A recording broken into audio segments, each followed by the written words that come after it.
Okay, the time is 6:32 and we are ready to begin. Okay, this is a regular meeting of the Moraga, I'm going to convene the regular meeting of the Moraga-Orinda Fire District Board of Directors on April 16th, 2025, and we'll call the meeting to order and do a roll call. Director Jex Here. and Director Jorgens is absent. Director Romer, Present. President Hassler, Here. and Chair Danziger. Here.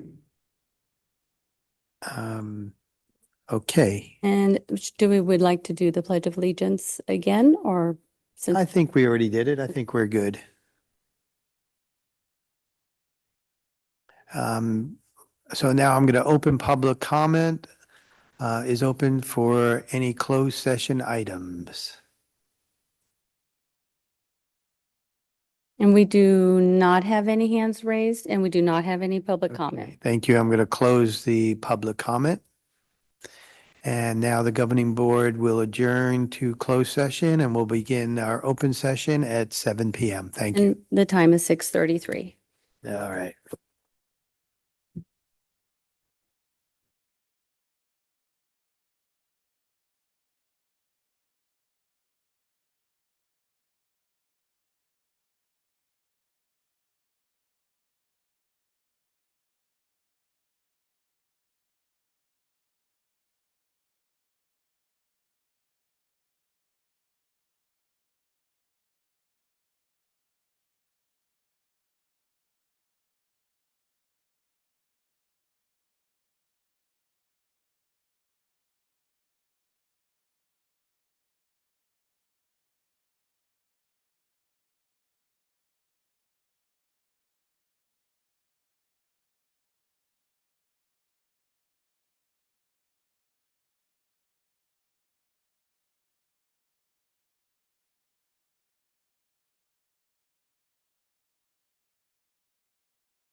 It's now 7.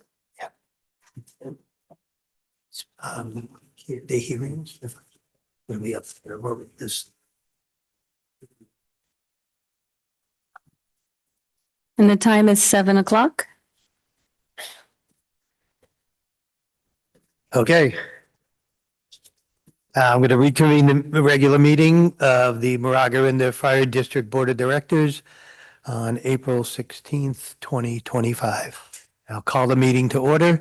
This is Second Vice President Stephen Danziger. I'm the presiding officer tonight. Director Jex? Hi. Director Here. Jorgens is absent. Director Romer? Here. President Hassler? Here. And Chair Danziger. Here. Item number 4 on the agenda is I'm sorry, item number 5 is the report of closed session action, and we have nothing to report at this time. Item number 6 is a public hearing. This is a second reading and adoption of ordinance number 24-01. It's an ordinance of the Moraga-Orinda Fire Protection District, revising a schedule of fees for district services and superseding ordinance number 24-01. We'll begin with the staff review. Hey, good evening, directors. This is the second reading and hearing for the adoption of ordinance 25-01. This is our district fee schedule that went out to our consultant, and we worked with the consultant to put together increasing the fees on the direction that the board had given. We had previously discussed this at last month's meeting. No changes were presented to staff. So we're here this month to have a hearing for the ordinance and to have the second reading of the ordinance. Happy to answer any questions. Okay, thank you. I just want to ask anyone who's speaking, because I've attended quite a few meetings on Zoom recently, and it really helps if you can identify who you are when you speak. That goes for the board as well. It really helps anyone. So we're open for questions by the board on this. This is Director Romer. We did at the meeting 2 days ago discuss as one of the budget items going forward was the purchase of about $500,000 in updated EKG machines. And there was some board discussion about whether we could recoup some of those expenses with a line item when those EKGs are in use and actually used. And I think there was some uncertainty about whether we could. I'm wondering if we have looked into that since, or whether it might be prudent to look into that. I know, when hospitals and other ambulance companies are doling out bandages, they charge for the price of the bandage and they charge the insurance company, and they're looking for every way possible to recoup the expenses on major capital investments. So I'm wondering if we can get a little clarity on that one. Yes, sir. Could I ask that we deal with that on item 6.2? This is the fire prevention and the rest of the district fees. 6.2 will specifically be to the EMS fees, where we could answer that question for you, sir. Sure, that's fine. Okay, thank you. Any other directors? I have a few questions if no one else. Okay, I have a few. John, yes. I have none. Okay, so I have a few questions. I'd like to talk a little about property transfer inspections. I think we've made some changes that all these inspections will include in-person visits with a tiered fee structure for follow-up. So can you just talk about the need for the change? I believe this is a change from what we were doing before. If you can just explain that a little bit? Yes, sir. So the previous process was for property transfer inspection, somebody could self-report. And the self-reporting is a really good feature that we have. It took a lot of work.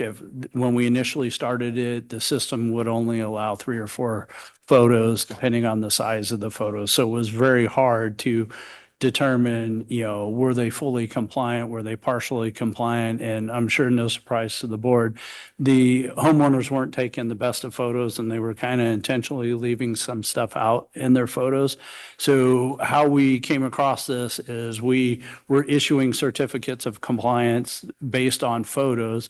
And then, a few weeks later, even a couple months later, we'd receive a complaint about the resident and we'd go out and we'd be, like, oh my goodness, there's, several violations of stuff. We noticed them and they go, well, I have a certificate of compliance from you guys.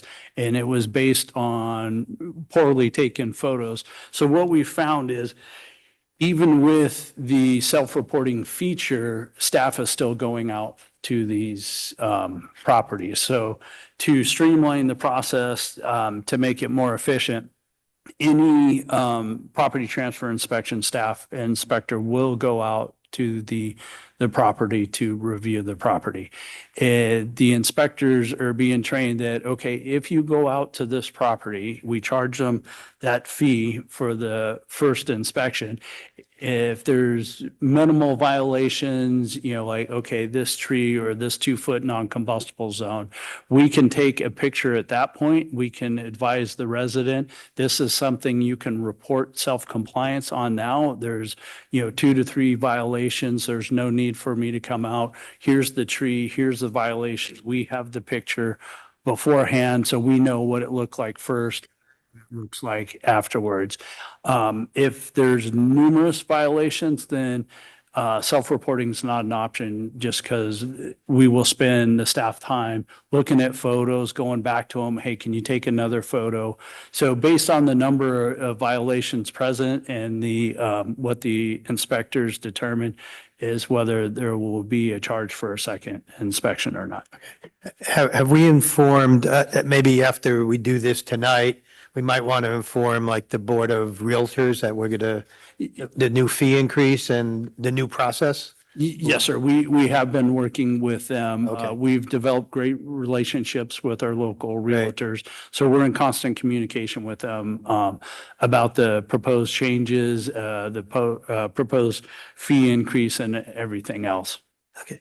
And as far as the inspections for the transfer of real property, when we go out there to inspect, I assume that we do a total inspection, so that includes backyards, any other, the entire property? Yes, sir. So when somebody calls to schedule it, we let them know that, hey, this isn't just a roadside or standing in the front yard. We have to see the complete 360-degree view of the property. So we don't need any special authorization to be able to go in backyards or hillsides and things like that? They give it to us when they. I guess if they want to sell the property, Yeah, right? they give us that permission because we have had cases where citizens are like, no, you're not going in my backyard. Right. Then we can't give you a letter of compliance Okay. because we don't know if you're compliant. Is that something, I mean, do we get something in writing or you just, So far, it's just been a verbal okay, with them. I guess if we'll cross that road if we have to, huh? Yes, sir. Okay. I have a couple of other questions on the fees. So in some instances, some of the fees went down. I'm looking at one here. PR1-1 pre-project review went from 632 to 493. Is that a result of the consultant? Yes, sir. So Information. when we worked with the consultant, we went through what is the process? How much staff time is it taking? So we had a breakdown, a spreadsheet. Okay, 15 minutes for the intake of the plans, a 30-minute review. What is our standard? Are we seeing an hour of staff time to sit and review these, or were we seeing a half hour of staff time? So once we looked at that, and we looked at the, complete picture for a couple years, we were able to realize it wasn't taking as much staff time as we originally thought. And with the new plans, Okay. intake software, it's even cutting that time down. Okay. And another question is, I was just noting the big differences, ones that went down and ones that went up. And so I'm looking at PR 8.2 and PR 8.3, emergency responder radio, and one is elevator communications. I don't know how many of these we do, but that fee went from about $300 to $1,100. Can you? Yes, sir. Explanation on that? The technical review aspect of both of those, they take a good hour and a half of plan review time, plus at least an hour to an hour and a half of inspection time. Do we, I mean, I'm just curious, 8.2 emergency responder radio, do we actually do those kind of inspections or? Yes, sir. We reviews? just had one Oh. with a upgrade at St. Mary's College. Oh. The dorm. And it's mainly based on the construction type of the building, if our radios are going to be able to work in the building. Oh, is that what that is? So, Okay. concrete type building that was put in there at St. Mary's, and the metal and everything else was interfering with our radios. So we made them put the ERCC in the new space. We didn't make them put it in the old gym, just in the new gym. I didn't feel it was appropriate. It would have helped our radios, but that wasn't the project. Their project was for the new locker room facility. Okay. So that's where we had it. And there's multiple stories in there. So we went down to the basement level and we tried the radios there and they worked. They Okay. hit the repeaters and we were able to get out. All right. And I just wanted to ask, because I know we're probably seeing a lot more of these in the PR 14 area having to do with solar and energy systems. We have three different fees there. Can you just kind of give us a really big overview of what all three of those are? Because I'm just not an electrical engineer. I'm not a solar engineer. I'd just like to know what all three of those are. Yes, sir. So the energy storage system is just the battery backup system. So battery I so have the- on my the house for my Tesla- solar system. Yeah, the Tesla power walls, and items like that. Okay. And we see a lot of them. And prior to, I think it was the 19 fire code, they weren't in the fire code. So we weren't doing any inspections on them. So we have a lot of older systems out there that were never inspected. And then when they came into the fire code, people didn't know. And we're coming across a lot of systems that were built when they should have been submitting plans and they weren't. So that's what the energy storage systems are. Okay. The solar photovoltaic systems, that's just the rooftop solar systems that we see that people put in. And the UL 9540 alpha modification. So the fire code requires on the energy storage systems, the batteries to have 3 feet of separation. A lot of people don't have that room in their structure for 3 feet of separation, so they ask for a modification. That modification has to pass the Underwriter Laboratory 9540 alpha testing. So this is a very technical report and it takes an hour to 2 hours of staff time to go through that report to make sure it has complied and it meets the standards. We have some that we do not grant in the fire district because they have failed that testing. And so we do not allow for that modification. Oh. And those are, I can't remember, it's the Tesla power walls. I just can't remember off the top of my head. Okay. If it's the Powerwall 2, Powerwall 3, whatever it is, but do not meet the 9540 testing. And part of it is they refuse to give us the information. They say it's proprietary information. Well, if we can't have all the information to adequately assess the testing, then we're not going to approve the modification request. Okay, I would hope that people would not just not get a permit if that's the case, so. Yes, sir. And these are just when they're doing a separate system. If you're building a new house and Right. you have one of those systems that's part of your construction, that's built into the plan review for your new construction. So this is just specifically adding one of those systems. And do we have the expertise in-house to do these inspections? Yes, sir, we do. We've sent Steve to multiple trainings, and Confire, our partners, have a resident expert that we deal with quite frequently on the 9540 alpha testing. Okay. That's all I have. Any other directors? Okay, hearing none. We'll open for public comment on second reading of ordinance 25-01. So public comment is open. And we do not have any hands raised, and we've not received any written public comment. Okay, I'll close the public comment. Any other questions from board or discussion by board? Okay, can I get a motion? I move we approve ordinance number 25. 01 Mhm. and waive the reading. And do we have a second? I'll second. Director Hassler? Okay, and And so we do need to just take more public comment Yes. on this proposed I'll action. open the public comment on the proposed action by the board. We do not have any hands raised or any Okay. public comment. I'm going to close the public comment, and I think we're ready to, for final action to take a vote. Director Jex, Aye. Director Romer, Aye.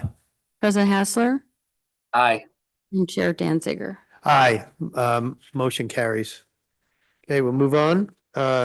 Public hearing, next up, public hearing is item 6.2. It's a second reading and adoption of ordinance 25-02, an ordinance of the Moraga-Orinda Fire Protection District establishing and adopting a schedule of fees and collecting policies for ambulance transport, and it's superseding ordinance number 24-02. Leave it, Chief? Yes, sir. Yeah. Good evening, directors. Much like item 6.1, this is the second reading and adoption of ordinance 2502. This was presented as a first reading to the board last month. There was multiple questions answered, but no directions given. Staff recommends opening the hearing for ordinance 2502. And if I may, Director Romer, answer your questions on the EKGs. From Monday. We have not had a chance to go out and check with our consultants and see if the heart monitoring is considered part of that ALS ambulance charge. And it's academic at this point because we haven't purchased it. It's not in use. And I'm guessing if it doesn't happen until next year, then we can do it in next year's fee schedule. Or could we amend it if we determine that there is legal basis for charging it? Then are we stuck? We have to do it at the next year? I mean, my recommendation would be that we do this annually in any event, so that we just pick it up next year. All right. But sir, we will provide answer back to the board on the question that. Thank you. Again, there's no rush because that's not an unexpected answer, but we have to be looking toward the future. Thank you. Okay, any other questions from the board?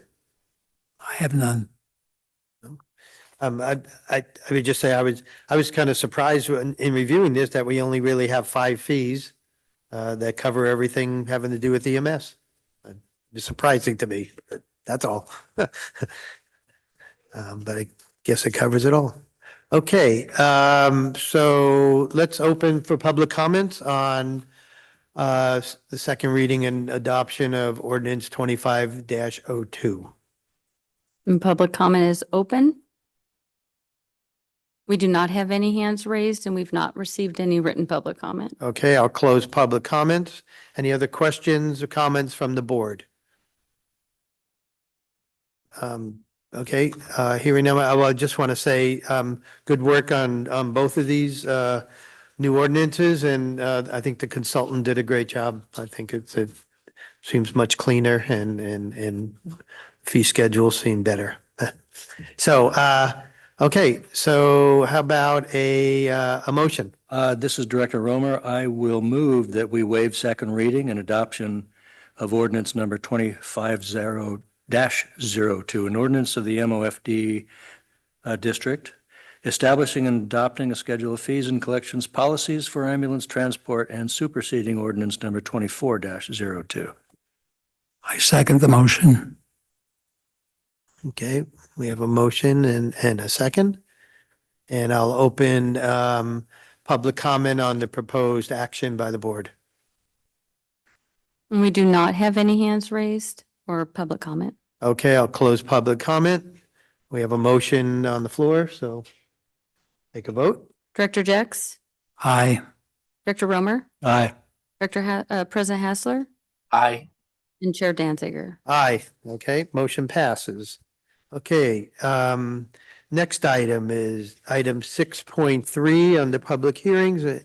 And this is a status of vacant positions as required by Assembly Bill 2561. Good evening, directors. This is Gloria Ann Sasser, Administrative Services Director. There's a new state law that went into effect January 1, 2025. The new law requires public agencies to hold a public hearing at least once per year to present the status of vacancies and recruitment and retention efforts. As of March 31, 2025, Local 1230 had 57 authorized positions with 9 vacant, which is a vacancy rate of 15.8%. The Moraga-Orinda Fire Chief Officers Association had 3 authorized positions with 0 vacant. Unrepresented employees had 17.6 represented authorized positions with 1 vacant, which is a vacancy rate of 5.7%. The 1 vacant unrepresented position will be filled effective Monday. The law requires the district to identify any necessary changes to policies, procedures, and recruitment activities that may lead to obstacles in the hiring process.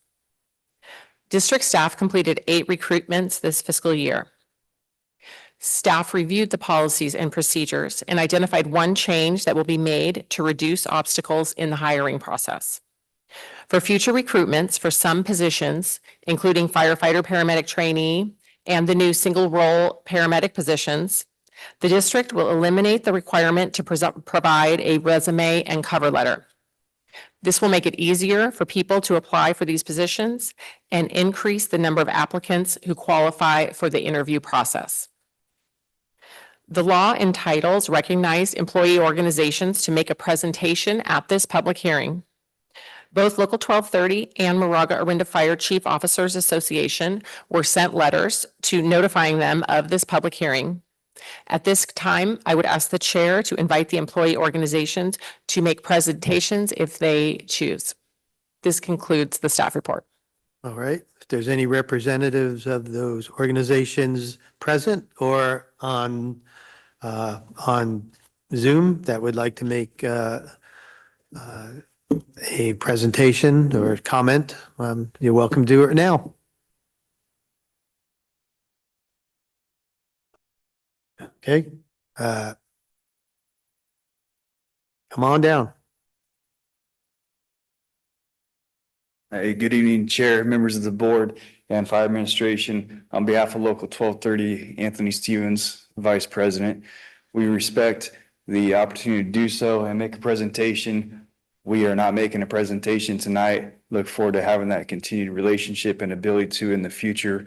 And we appreciate the district's continued effort in the recruitment and hiring process currently going on. So thank you. Okay. Thank you, Anthony. Good seeing you.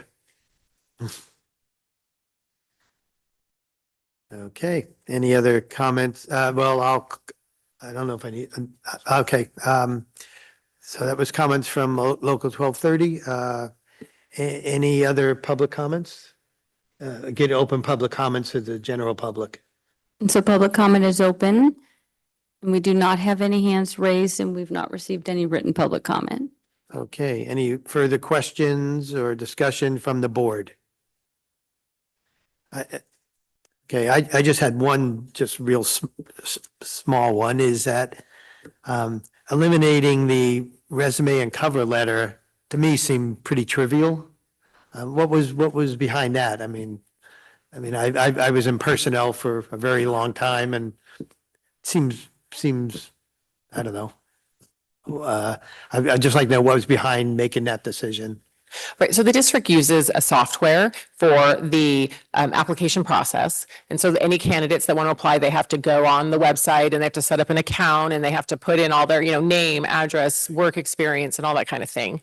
And so then it has a section at the end where you can, upload documents. So for instance, when someone applies to be a firefighter paramedic trainee, before we had it where we made them upload a resume, we made them upload a cover letter, and then they have to write the cover letter. It's just another step. And there were several candidates that didn't get to the interview process because they didn't upload a resume and cover letter, or they just uploaded a resume and they didn't do the cover letter. So it's more effort. It takes more time. So that's why we're eliminating that to increase the number of people who qualify to get to the interview process. They probably feel like they've already uploaded the equivalent, so why have to do it twice? It makes sense. Yeah, it makes sense to me too. When I did HR, it was before we did it online, so very different times. Okay.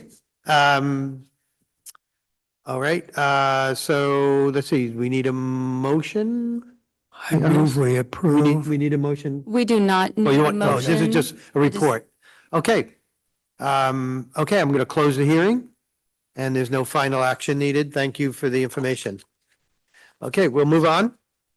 We'll move on to announcements. So item 7.1 is a brief information report related to meetings attended by a director at the district expense. Anyone have anything to report? Okay, hearing none, we'll move on to item 7.2. It's questions and informational comments from board members or staff. Anybody? Okay. 7.3, communications received. None. Okay. None received. 7.4 is fire chief updates. Chief Isaacs. Real quick update, if I may.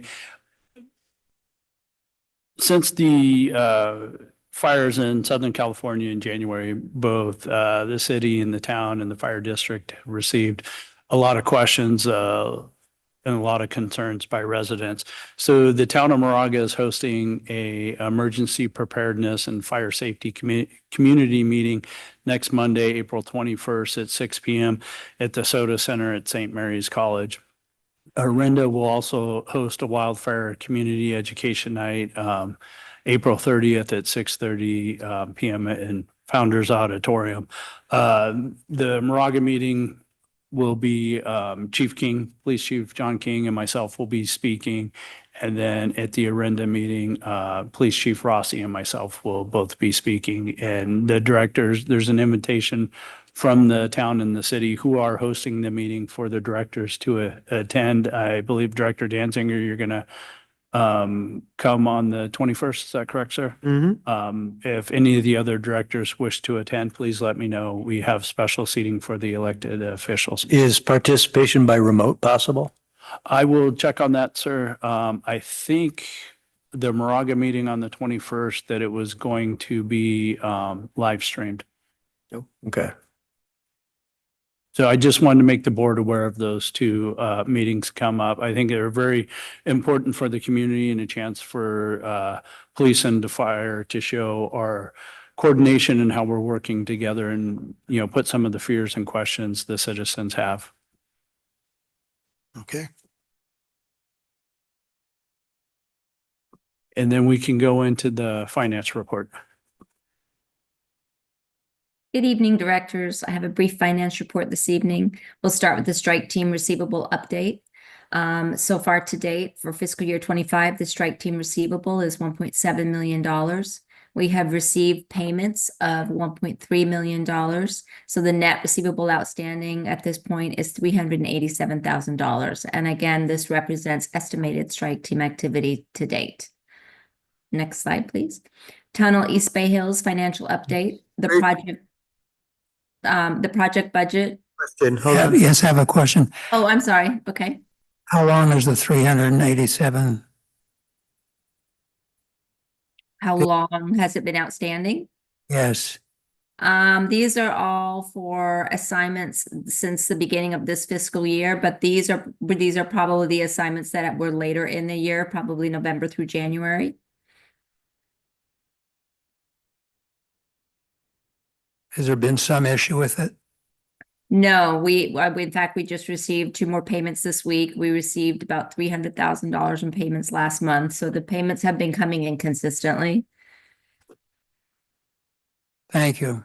Do those payments just kind of like appear in your bank account? Is that- Yes, most of them are ACH payments. They just come directly into our bank account.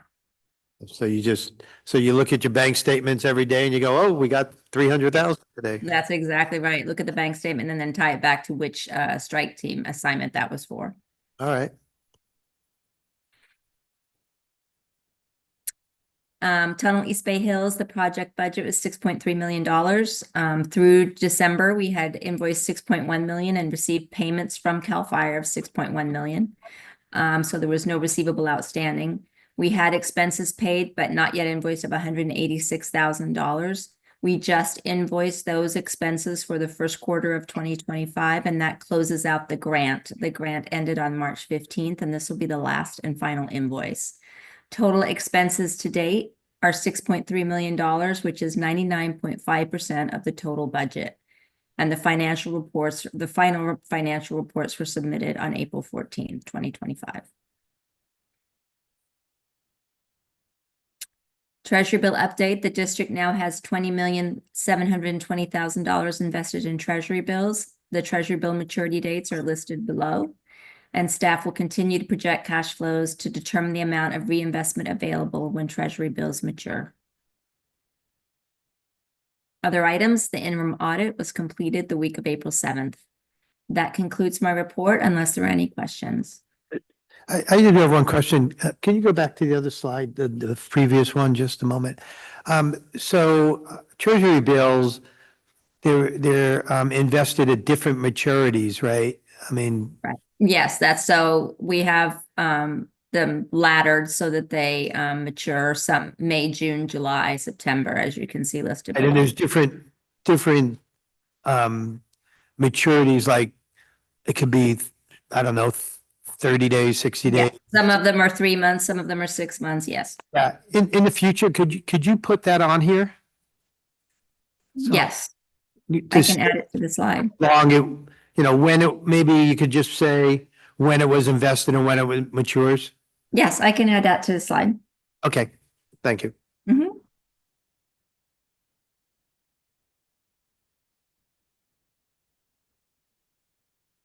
Human resources. Good evening, directors. Christine Russell, Human Resources Manager. Tonight, I have a recruitment and employee change update. For recruitments, the internal fire captain application period continues to be open through May 4th with an examination date of June 3rd. For firefighter paramedic trainee, oral board interviews were conducted the last week of March. An eligibility list has been established. Regarding application and interview data, we received 67 applications. 27 applicants were invited to interview. Between withdrawals and no-shows, we interviewed a total of 15 candidates. For fuels mitigation specialist, oral board interviews were hosted on March 12th. A final candidate was identified and will start this coming Monday, April 21st. Finally, for ambulance supervisor, this is a newly created position within the ambulance staffing program phase 1. A recruitment was opened on April 2nd and closes this Friday on April 18th. And then I will have more information about this recruitment at the May meeting. And lastly, for employment changes, the new fuels mitigation specialist, Cesar Guzman, will be starting on next Monday, April 21st. And unless there are any questions, this concludes my update. Nice going. Okay, thank you. And so, with the new fuels mitigation, specialist, that'll bring us fully staffed? Correct, yes. Great.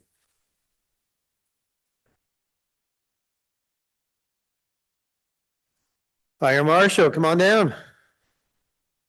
Good evening, Casey Irving, Fire Marshal.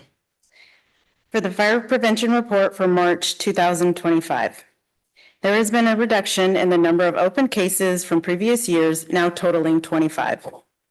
14 new construction inspections were completed in March and 7 state mandated inspections. Later in the meeting, I will give a more detailed staff report on my strategy for accomplishing the state mandated inspections. For this month, as fire season, next slide, please. Thank you. As fire season approaches, I've given direction to begin to my team to begin inspecting evacuation routes. Given the recent concerns surrounding the evacuation routes, I felt it was important to prioritize inspections in these locations. As you can see on the map, the color orange represents the main roads in and out of Moraga and Orinda. These areas are currently being inspected. The pink areas represent the areas Chief Isaacs and I identified as target hazards where focused inspections will occur once the evacuation route inspections are complete. End of report. Could you tell me on the code enforcement violation counts, what is a violation for security gate? It's the last one, CFC 503-6. I don't remember seeing that one before. Casey, I can take that one if you like. Okay. Yeah. So the security gate is, the fire code in chapter 5 requires if there's a gate a certain width and it has to have a key, a Knox key. And a lot of times we're finding that people do a key, punch in a combination, but they don't have the Knox key. And the code requires, it allows us to go back. So if a gate was put in 5 years ago or something and we missed it, and a lot of citizens don't know that, hey, I'm putting in a gate, I need to submit plans to the fire district. So when staff goes out to conduct other type of inspections, that's one of the things they test is, will our Knox key open the gate and can the engines and the equipment safely get into the property? So that would be what that. Okay, I just don't remember seeing that one on. There must be a. Right. Maybe I didn't notice it, but. No, we don't see too many of them. Okay, so a Knox key is like a universal key that's supposed to open those? Yes, sir. All the gates? Yeah, Knox is a company nationwide and they give every fire agency a special key. So our MOFD has a special Knox key. We share it with our partners at Confire. They have a special key. Oh. And they're signed out, they're accounted for, so the residents know not everybody has, keys to their property. Oh, okay. All right, thank you. Thank you.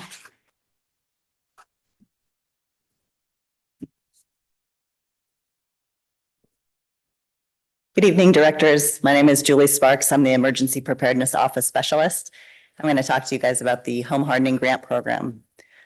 To date, there are 444 residents who've applied for the grants so far since we opened the direct ship program for gutter guards. 353 orders have been shipped to homeowners for a total of $197,951. 46 orders were picked up from returned material. We asked that they return any extra materials. And then I've created further orders to help other residents from that. The slide says 45 new orders are waiting to be sent to the vendor, but as of today, I've got 65 orders waiting to be sent. I think the abatement flyer really made a big difference, as well as all the other things that are going on. So total expenditures to date for our current fiscal year is $224,611. It says 27% of our third purchase order, which is our next one coming up. That's actually going to be 41% of our purchase order has been ordered so far. And if you don't have any questions, that concludes my report. Anything? Are we doing follow-up for the folks who are picking up and installing their own to see how well they're doing? So for the reimbursement program that we have, for the vents, they send us pictures of those. And are people doing it on a timely basis? Oh, yeah, they send us the pictures before they get the reimbursement. Okay. Yeah. Anybody else? All right, Thank you, Julie. thank you.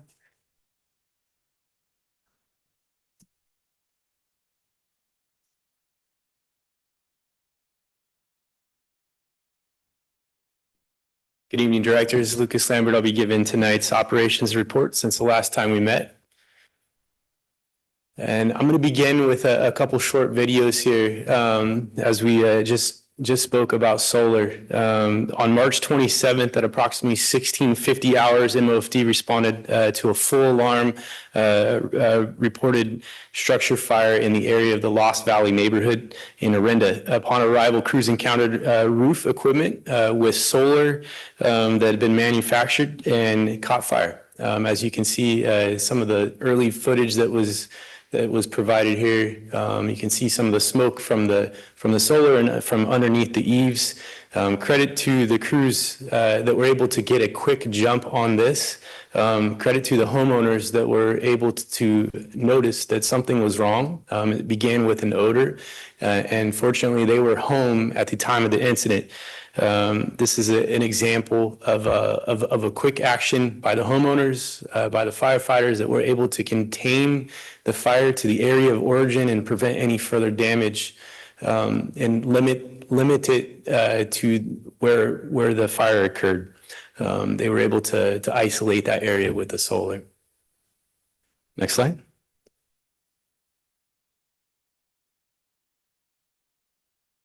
And I believe it was Director Danziger, but in response to the request from our last meeting, it was for some information regarding CWS. Unfortunately, CWS was unable to provide information to us as requested in preparation for tonight's meeting. However, they have committed to join us as a presentation for next month's meeting. One question that was posed was, is it important for residents to know their zone? And the answer is yes. And the link provided there at the bottom is a link to the community warning system that's operated by the Contra Costa County Sheriff's Office. Residents can get onto the website, click the link and their address, and they can know their zone. It is important. There's a lot of other information that's available on the website to answer questions. But we do expect a presentation next month with more information to follow. Right. Thank you. Next slide. And for prescribed fires, burn piles, and join with Dennis Rain here on Friday, April 11th, as part of the Tunnel East Bay Hills Shaded Field Break Program near the community of Canyon, Indian Valley area, South Moraga. We conducted pile burns. In addition, April 8th, in the area of Bear Ridge neighborhood, additional pile burns. Right now, staff Dennis certainly is in preparation for future burns. Obviously, there's a number of different variables, and one of which being the season changes, which we all notice it's happening quickly. The grasses are turning in areas to our east. Our partners from Contra Costa County Fire reported some small vegetation fires that have carried in the current grass crop. So in addition to availabilities and Bay Area air quality that are some other limiting factors. We do look forward to additional burns in the near future. Next slide. In addition, our staff is well underway with our annual fire hydrant maintenance program. This is a couple pictures, and I believe Director Romer that you may have had a firsthand experience. I did. This is a maintenance. This is something that is very rare of fire agencies to conduct, but as we know, water supply is important to us. This is not our system. We are not responsible for fire hydrants. That is to the municipal utility district responsible for the water supply. However, We feel that it is important for us to be there. It gives our crews an opportunity to know our district, be out and about, communicate with citizens, and provide some assistance in the areas where we can. And that includes painting the gate pods that you see there to your left, clearing some vegetation if need be, and then painting the hydrants to coordinate with the pressure and volume of the given hydrants. Next slide. And I'll ask Marcia to play this short video. I put this in. This is one of the tools that we have here, and I apologize for the quality of the video on the big screen. It's very clear on a laptop or a TV, but this is the capabilities that we have. And that's one of our fire captains waving. This is one of the capabilities that we have available to us through the use of a drone. Wow. They were actually out at the ridgetop there near Canyon to look and do some heat signatures on the previous burn area. In which case they also testing out some new material, new equipment that's available to staff. Next slide.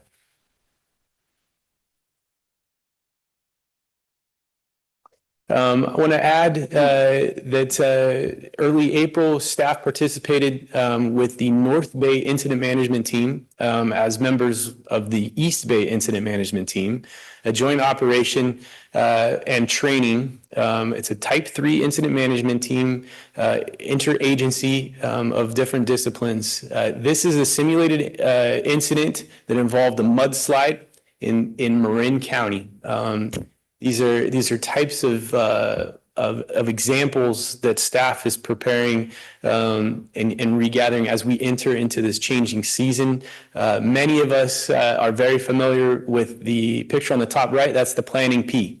And for incident management teams, that is the foundation of what we use to plan for the next operational period. And we certainly exercise that. Next slide.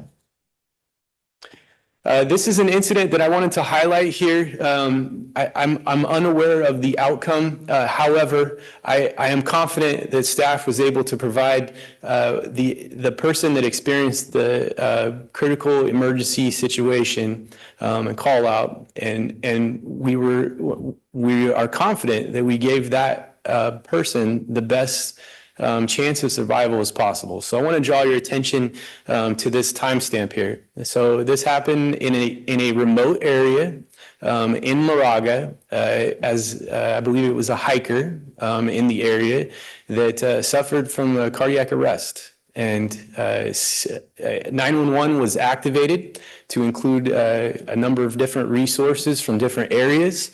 These are challenging calls because we're not responding to an address of 123 Main Street. We're responding to the best location that can be provided by the activation of the 911 system. So within 1 minute and 3 seconds of receiving the call, our crews were en route. And we were in the area quickly, within 4 minutes of where this was activated. Bystander CPR was initiated very quickly, and our crews took over for CPR. ACLS, as advanced cardiac life support interventions, were conducted by our firefighter staff, and we did receive a return of spontaneous circulation. So essentially, somebody's heart stopped beating. We were able to get there quickly, provide CPR, and provide advanced cardiac life support.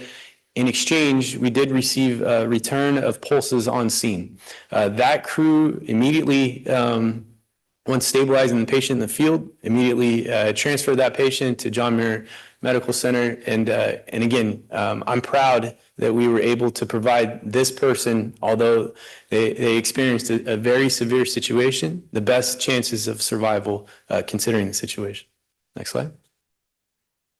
Last, I want to leave you as a reminder, on May 3rd from 11 to 1 p.m., we have our Orinda open house. You hear me say this often, but as firefighters, one of the things that we enjoy the most is opening our doors and explaining what we do as firefighters to the community. Everybody has a fire station in their neighborhood, and it's our best. The best thing that we do is allowing people to come in and ask questions and exchange and hopefully enjoy a meal. And we'll have a number of different booths, community events.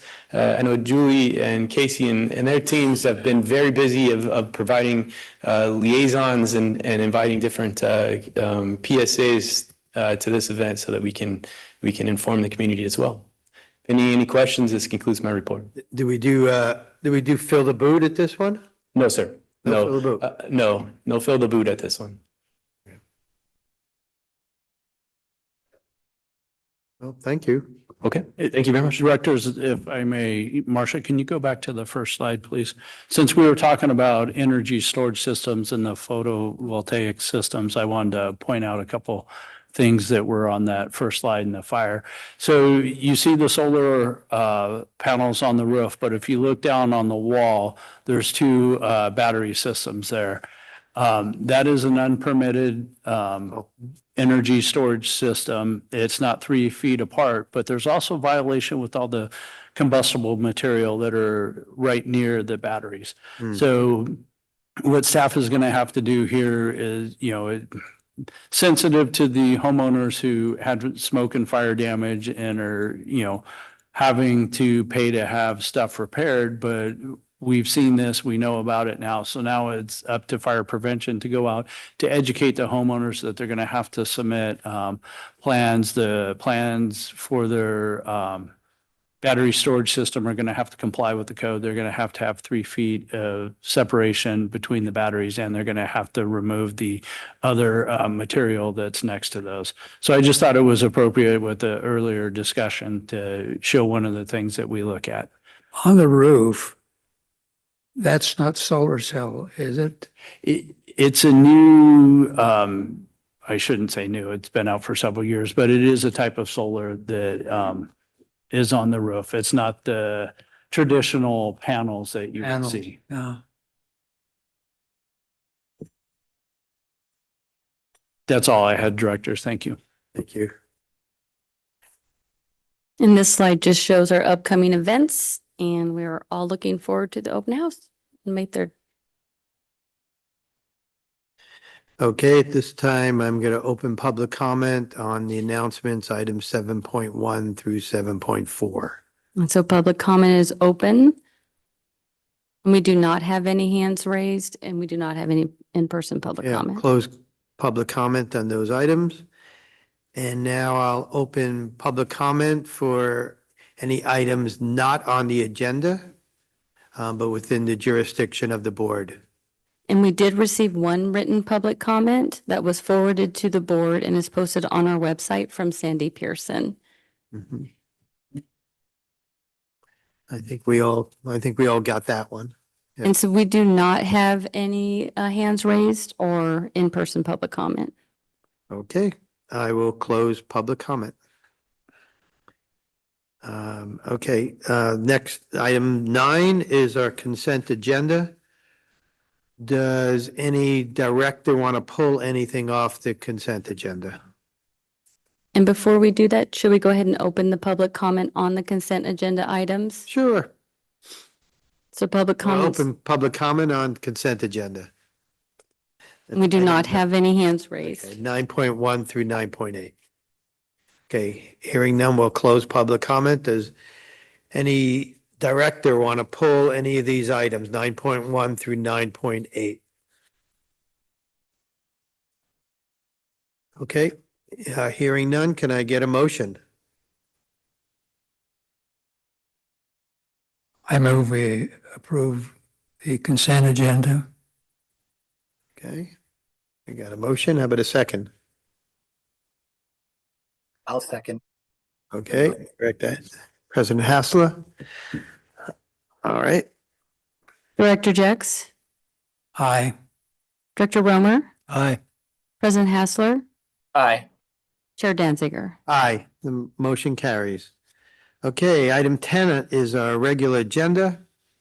Item 10.1 is the first reading and introduction of ordinance number 25-03, designating fire hazard severity zones, establishing an urban wildland interface community, and determining the ordinance is exempt from the California Environmental Quality Act. Good evening, directors. The item before you is the first reading and introduction of ordinance 2501. This ordinance identifies the fire hazard severity zone areas that the state of California has designated. Law requires that we adopt via ordinance the identified fire hazard severity zones. This ordinance also declares the entire district as an urban wildland interface area.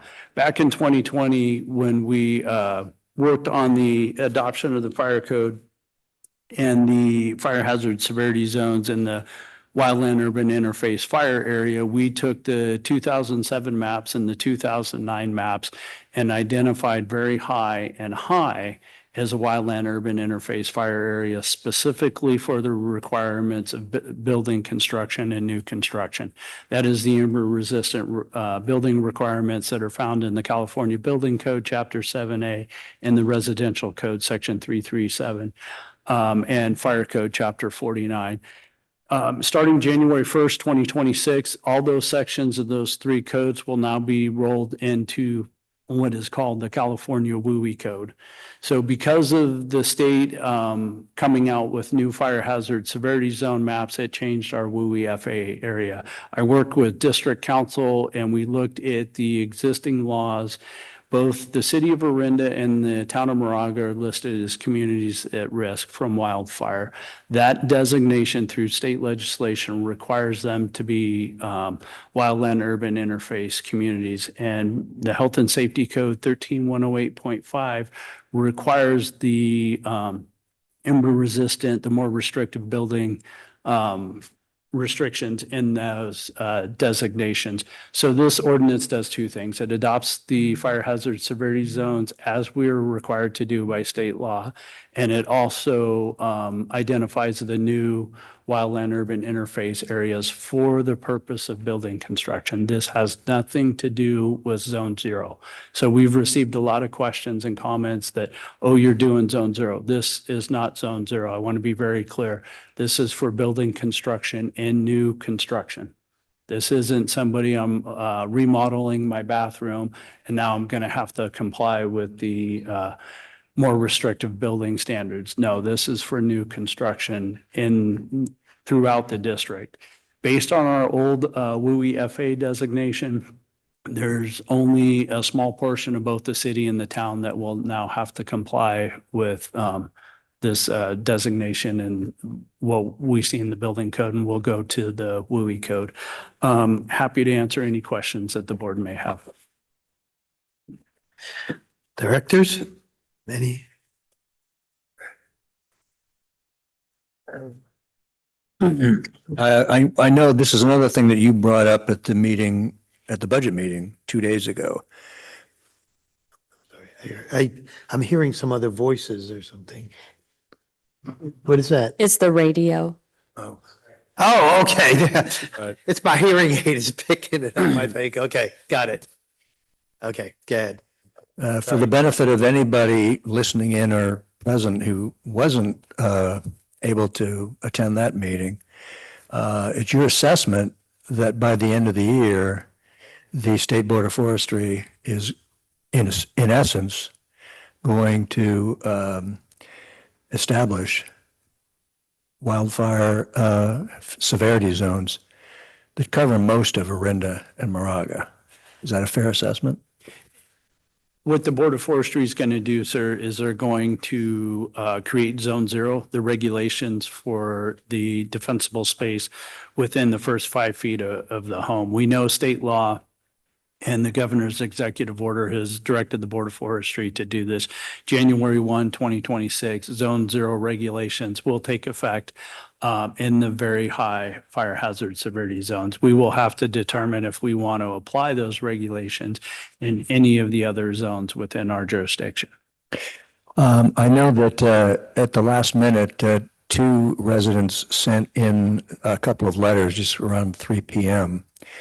Calling into question the fire hazard severity zones and suggesting that we modify those. Do you have any reaction to that?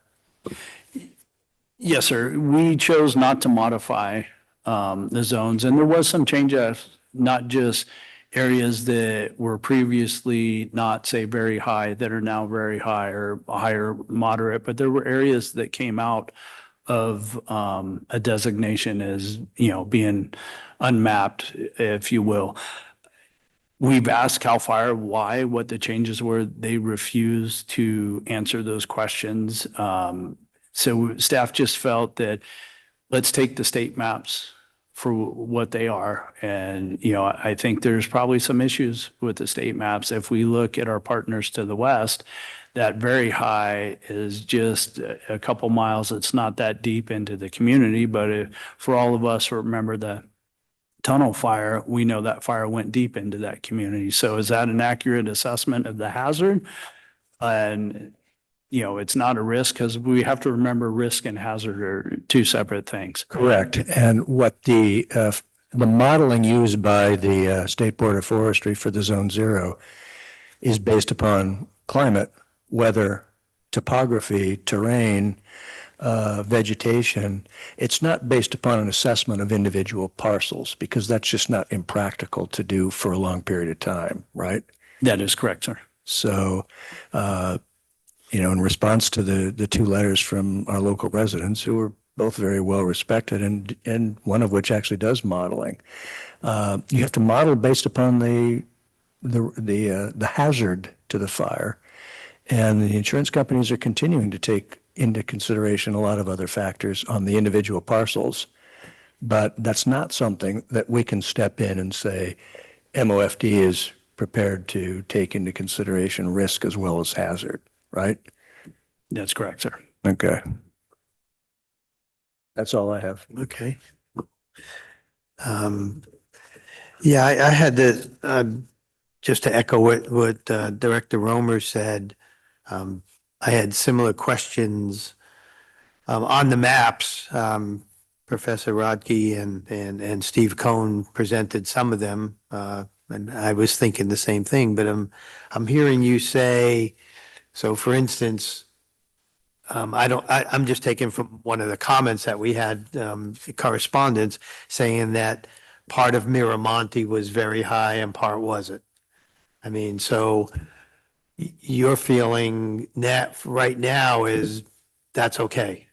I mean, some of it I've seen too. I mean, it's hard to really accurately look at the maps. I mean, when you see a particular property, a residential property, and maybe the backyard is very high and the front yard isn't. I mean, it's without putting in an actual address, it's a little hard for us, I think, to look at the maps and understand them. So what about things like that, like Miramonte or houses that are split? I mean, Yes, sir. There's multiple parcels throughout the district where half the parcels are very high and half is in high. And without being able to see what the modeling was and kind of peel it back layer by layer to say, okay, was it wind component? Was it vegetation component? Was it the embercast? What was it that triggered the change? Either upgrading from the previous maps or downgrading. And again, I asked, reach out to CAL FIRE contacts, and, we did the same when the SRA maps came out. If you look to the area just west of Canyon, on one of the hillsides, same vegetation type, everything's the same, but there's a big portion that went as high instead of very high. And I asked the question, what is different about that section? And they refused to answer the question. okay. I mean, that was probably, for me, just trying to look at the maps, Canyon to me stood out. It didn't look to, I mean, just not having the expertise here of you and people like in the Board of Forestry, to my just looking at the community of Canyon in there, it looks to me like it all should be very high. That's just, just me saying that, but so it doesn't seem, I guess it's going to be up to the board at some point to make that determination if we want to declare the whole district, a zone zero community or not. I mean, Yes, sir. That, for the very high. I mean, so the zone zero will apply in all of state responsibility area. So like Canyon, even if there were sections of Canyon that were very high and high, because it's considered state responsibility area, it has to comply in its Okay. entirety with Oh. zone zero. The only area in local responsibility area that has to comply with the zone zero regulations is the very high. And then the board has a decision if we want to increase that. We can't decrease it, but we can increase where it applies to. And I believe Okay. Berkeley last night just adopted some zone zero regulations. okay. So I have another, oh, go ahead. Go I ahead.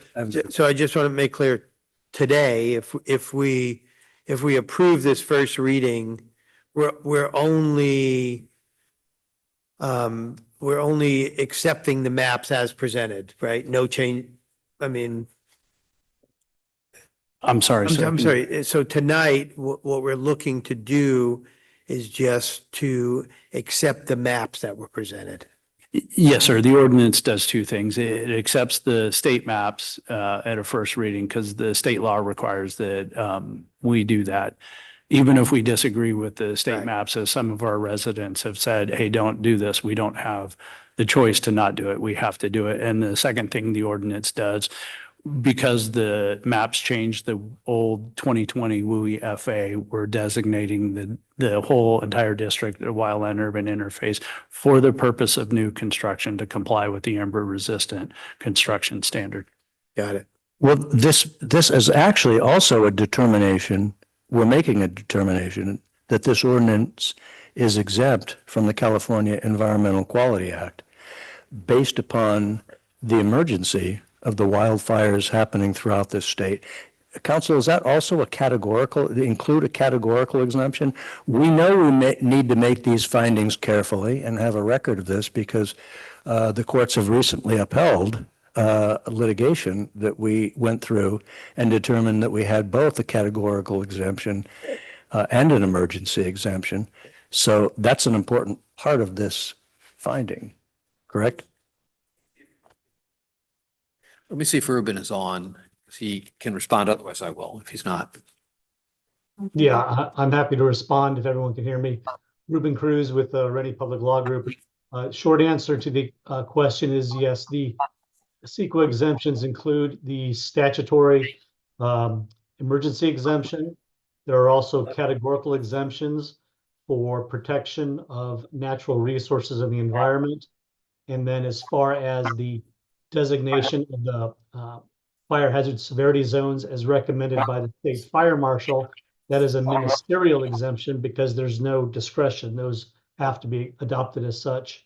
And the same goes for having the town of Moraga and the city of Orinda designated as subject to this hardening standard as being a community at risk. And again, that's subject to the ministerial exemption. Okay. Established by law.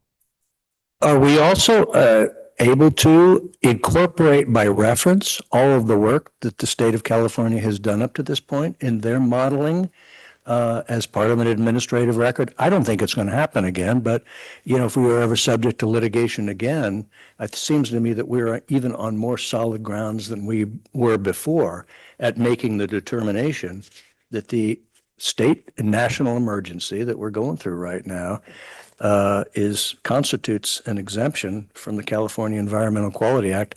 And do we need any particular motion to incorporate by reference all of the modeling and all of the background work that the state has done to come up with these maps? I mean, I understand we have to enact them, but that's probably not legally necessary, but we could rely upon that if we ever needed to, couldn't we? Yes, we could. I don't think you need to adopt, but I'll leave that to Ruben. Yeah, since it's, coming down to us basically as a state mandate that we have to adopt the maps as recommended. And that's laid out by statute. So to a certain extent, that would all be included as part of any future administrative record anyway, because of the way that the statute is read. There's no harm in adding it, but I don't think it's actually necessary to do it as far as from a legal standpoint, given the state mandates to adopt the maps as recommended. Also say, down the road, we do have some reasons to question the state methodology. And so I'm not dying to adopt it as ours. At some point, we may be recommending that we do further work in this area. So I think I would just as soon let the state speak for itself. Mm-hmm. Okay, fair enough. Anything else, Ruben? No, sir. Thank you. Thank you. That's all I have. Okay, and I think at this point, we'll open up for public comment on item 10.1. And before we take our in-person public comment, we do have one in-person public comment. We did receive 14 written public comments. 9 of them were included in the packet, and the rest came in after the packet was published. The comments were received from Nick Warrenoff, Mike Reeves, Laura Myers, Steve Compton, Tyler Burkett, Joan Dorsey, Chi Chow, Richard Husby, Jim Silicani, Sandy Peterson, Scott Cunningham, Frank Rockwood, Steve Cohn, and John Radke. Okay, and I believe the board received all of those. And then if you'd like to, we can invite Sandy Pearson to the podium.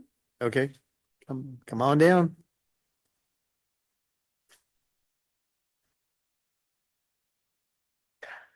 Hi, good evening. I'm Sandy Pearson. I put most of my comments in my letters, and some of my other questions were just answered by the chief.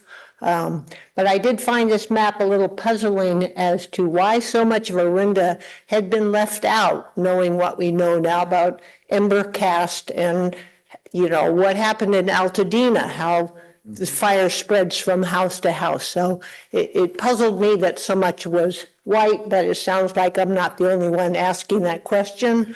But this isn't our map and we're stuck with it. So I'm not going to belabor the point by any means.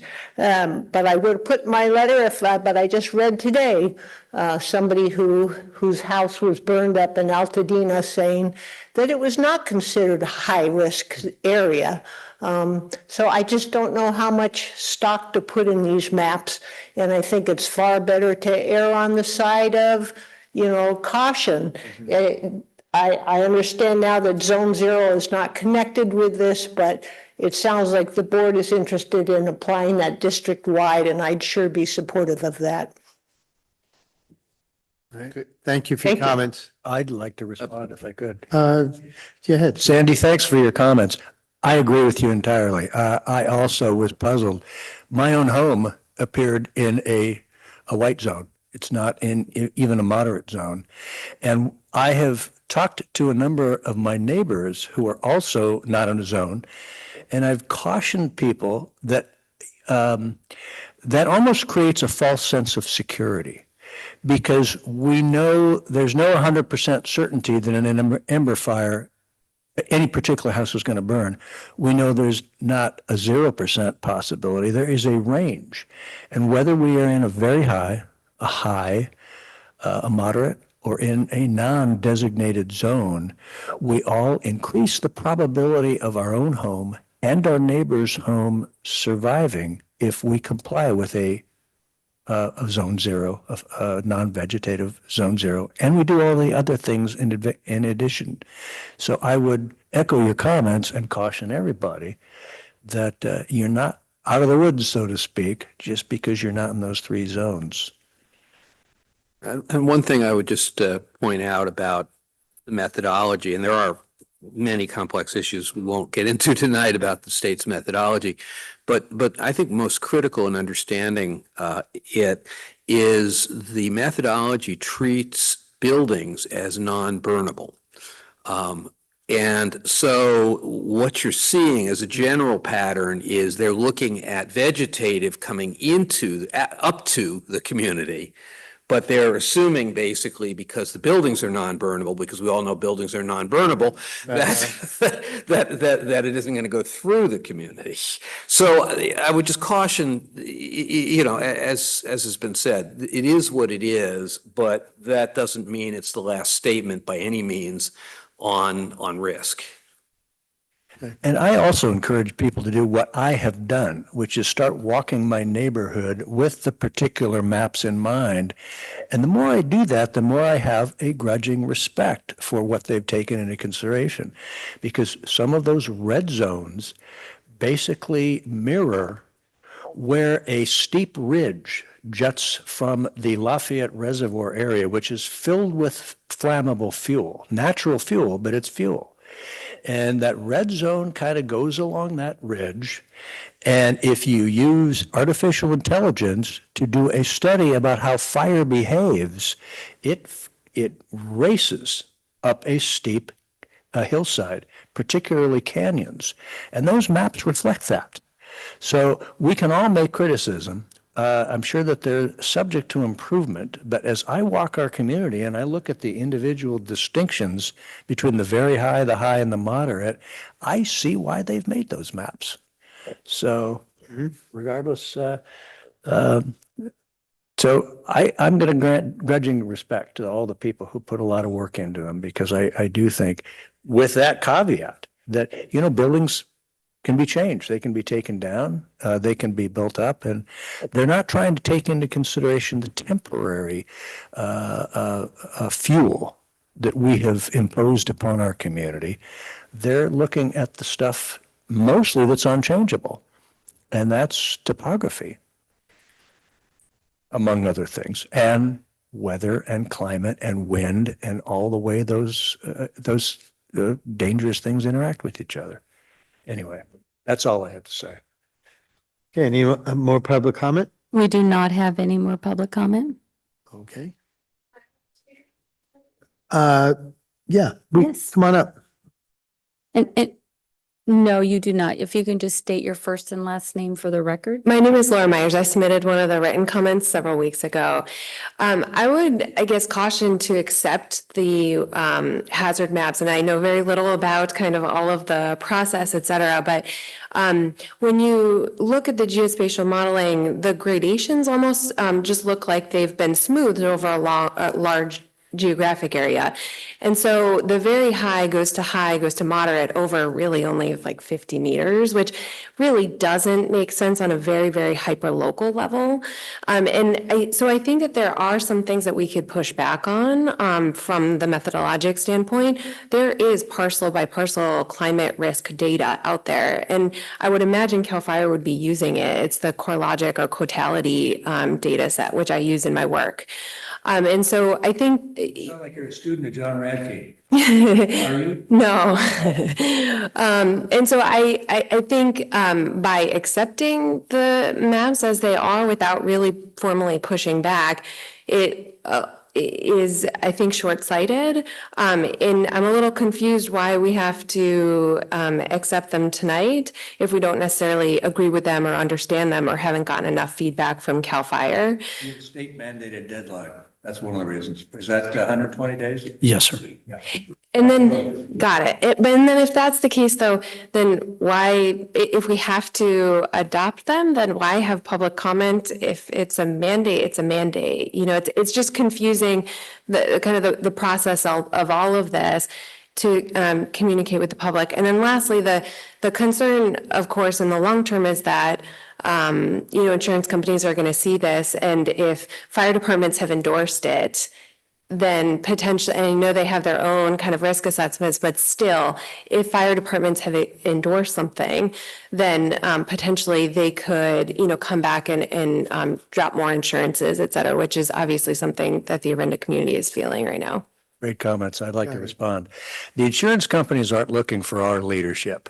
They have money in the game and a lot of money in the game, and they're out there using their own methodology. And when I ask them what they're using, they won't tell me. They're keeping it proprietary, but they're using all of the stuff that's out there already plus their own. And we either are ahead of the game or we're behind the game. And this is all being pushed. This is in large part being pushed by the crisis of insurance. And we can make our bets, but I wouldn't advise you to bet that it's going to get a heck of a lot better real soon, because the long-term trends are climate driven and wind driven and recent event driven.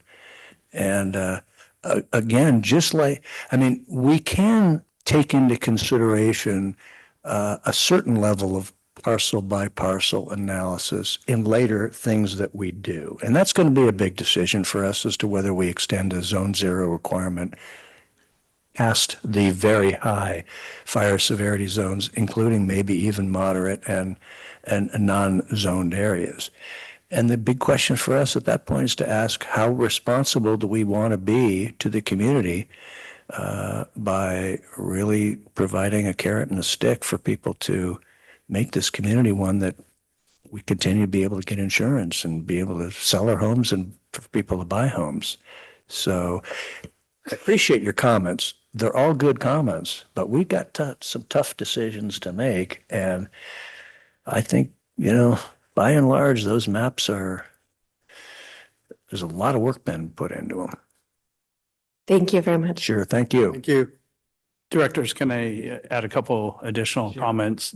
And correct me if you disagree with anything. No, sir. Yeah, absolutely agree with you. Just want to clarify, the state's very clear. We have to adopt them within the 120 days. The only thing we can do is add areas, increase areas. We can't decrease, which is a change from when the fire hazard severity zone map started after the tunnel fire. I agree with the comments. There is a lot of questions that the state has left there for us. They haven't been receptive to answering any of those questions. If we were to not adopt the maps, the maps exist whether we adopt them or not. The real estate companies are required to make disclosure on the state maps.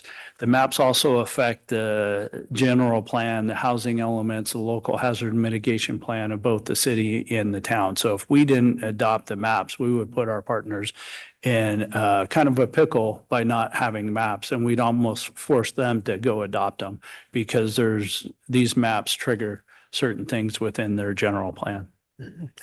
Okay. I see Ruben has his hand up.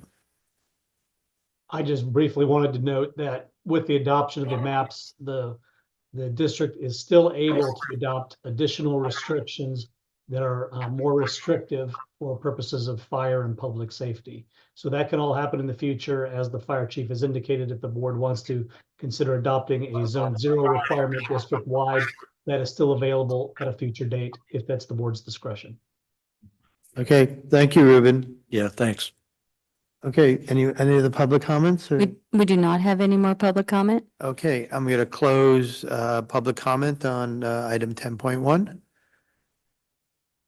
And any other further discussion from the board? Or if not, I'll ask for a motion. This is Director Romer. I will make a motion. I think that we waive the first. I need you to unmute your microphone, please. This is Director Romer. I will make a motion that we waive first reading and to introduction of ordinance number 25-03, designating fire hazard severity zones, establishing an urban wildland interface community, and determining the ordinance is exempt from the California Environmental Quality Act. Get a second? I second the motion. Second. Okay, let's take a vote. Director Jex, Aye. Director Romer, Aye. President Hassler, Aye. Chair Danziger. Aye, motion passes.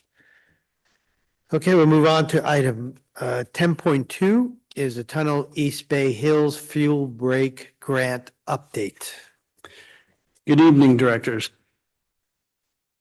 In September of 2021, the fire district was awarded a grant through CAL FIRE in a $6.3 million grant to implement the Tunnel East Bay Hills Fuel Break project. The goal of the project was to significantly reduce the risk of uncontrolled wildfire and the resulting greenhouse gas emissions by reducing high concentration of fuels and disrupting both horizontal and vertical fuel.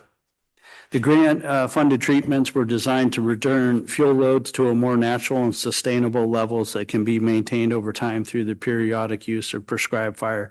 The original scope of the grant, the project footprint was 1,100 acres, compromising 850 acres within state responsibility area and 250 acres in local responsibility area. Through careful planning, efficient use of resources, the project scope was, we were able to significantly expand that fuel break footprint. The entire fuel break footprint was 1,900 acres.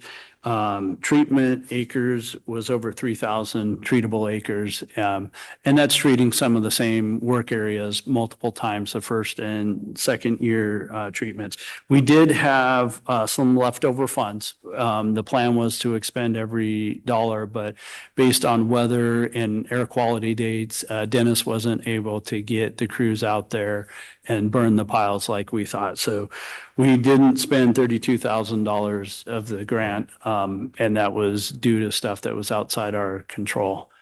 Next slide, please, Marcia. I put some pictures up just to show, we've shown some of these pictures before, but the photo on the left is an area that wasn't treated. The area on the right is, a similar area in that same work area of the fuel break, and you can see the difference. Removing the ground component that would carry fire, limbing the trees up, but creating that shaded fuel break. Next slide. Here's an area where we tried to take the fuel break along our fire trail network. The fire trails act as a fire break, and then we do a fuel break along the sides of the road. You can see on the picture on the left, there's some encroaching coyote brush. Those were areas that were whip snake habitat that were marked off by our biologists that were on site. So we couldn't do work in those areas to protect the habitat. The picture on the right behind that tree, kind of in the center there, you see a pocket of brush, and that is critical whip snake habitat, the coyote brush. But if you look to the left of that pocket of brush, you see where it was an area that wasn't considered core habitat. So we were able to work around those pockets, creating that fuel mosaic. Next slide, please. And just another picture of what a shaded fuel break looks like coming off the fire trail. It really looks like a park. It's removing the ground vegetation, the brush, and limbing those trees up. This is an area where, fire would really slow down, and it would allow firefighting resources to take offensive or defensive actions.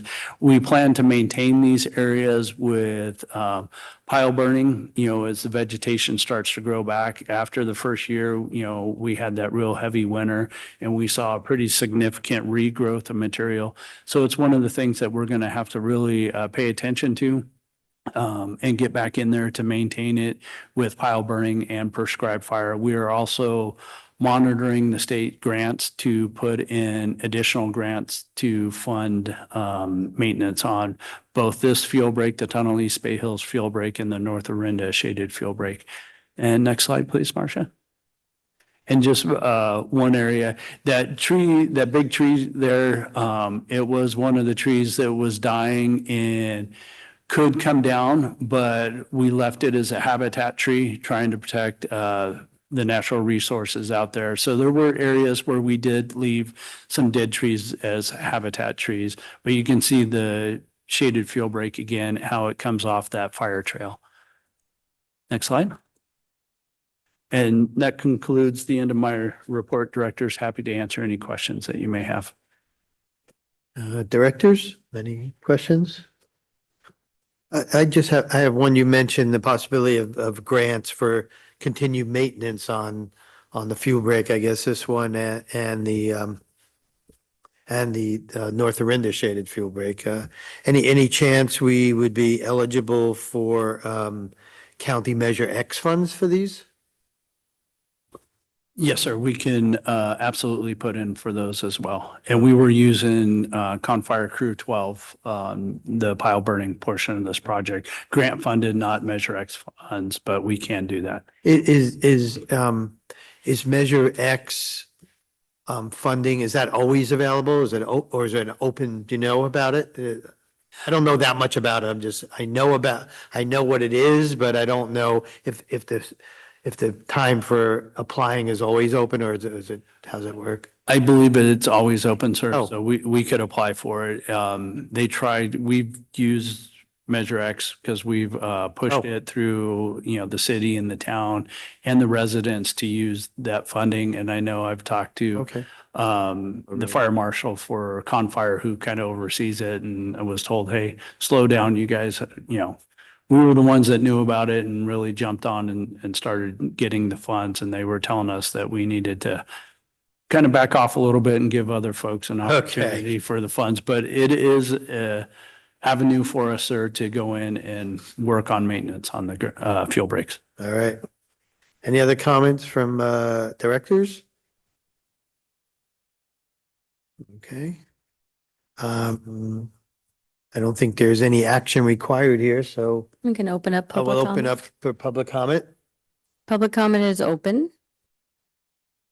for item 10.2. We do not have any hands raised and we've not received. Okay, I'll close item 10.2, and unless there's any more comments from directors, we'll move on. Let's go 10.3, state mandated inspections overview.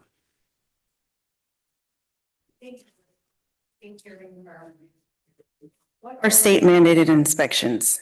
These are required inspections for specific occupancies in the state of California. The occupancies that pertain to Moraga-Orinda are apartments, dormitories, and schools. This is required by Health and Safety Code 13146.2 and 13146.3. The timeline will be as follows. Dormitory inspections will occur January through April. Apartment inspections will occur May through August. School inspections will occur September through December. This timeline was determined by the requirement that school inspections take place while school is actively in session. The primary goal is to ensure fire and life safety of the occupants, so the inspections must occur while potential hazards are present.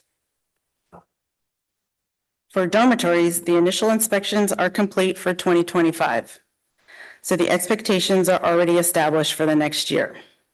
I currently meet with St. Mary's monthly to work through fire and life safety challenges. For apartments, a checklist will be provided well in advance of each scheduled inspection. For schools, I will meet with each superintendent prior to their inspection to discuss expectations and provide a checklist to promote preparedness. After an inspection occurs, a written report will be provided within 48 hours, documenting each violation and citing the applicable code section. 30 days will be provided to correct the violations. If 30 days is not adequate, a written request will be submitted to must be submitted to the fire marshal. The letter must include a request for extension, a justification for the delay, and a proposed timeline for completing the corrections. This is called a correction plan.